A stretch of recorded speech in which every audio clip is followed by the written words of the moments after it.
Hello, my name is Isakimo. Today I will be showing you some Minecraft clocks. In the bottom left, you'll be able to see the name of each clock. Here we have the minecart clock. It works by a detector rail detecting the minecart. This is the burnout clock. It works because of the function of redstone torches being able to be toggled on and off. The redstone torch sends a signal through the block on top of it into the redstone dust.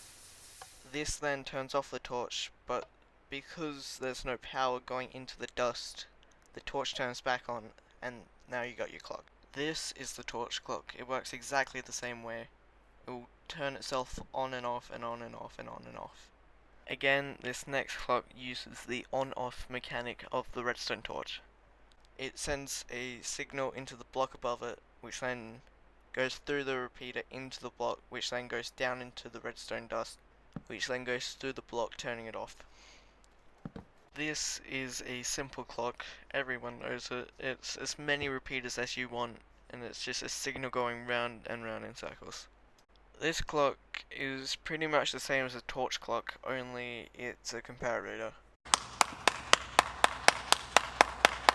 This is a hopper clock. It can be toggled by the amount of items inside the hoppers.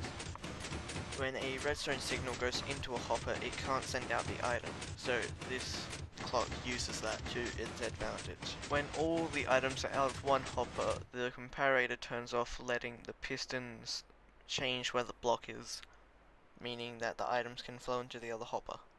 Simply, this clock is just filling in the gap between each command block constantly with a redstone block and a stone block, making for the quickest clock in-game. Now, the destroy clock uses one less command, but it's a lot laggier. It also drops out a lot of items, so if you're going to use this, turn off tile drops. When comparing both the fill clock and the destroy clock, they are on par with speed. I do not have a name for this clock. This clock is a lot of pulse shorteners in a line. Because of the shortened pulse, the pistons aren't able to bring the block back down. But once that piston is activated again, it will be able to. On the bottom left hand side of the screen, you'll be able to see 2 seconds, 4 seconds, 8 seconds. This is the blocks going up and down. The first one takes 2 seconds to go up and down. The second one takes every 4 seconds. Every piston doubling in time. This clock doubles in length, and it takes 32 seconds. But at the end of the piston clock, it goes for over 10 days. You may think of this clock as useless, but it is really good if you want to use it for farming. If you time it correctly, you could have it for half a Minecraft day, and then they push out some pistons and you've got a sugarcane farm.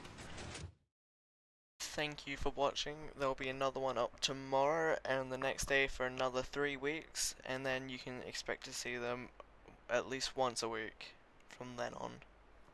Yeah. Subscribe to see more. Do it!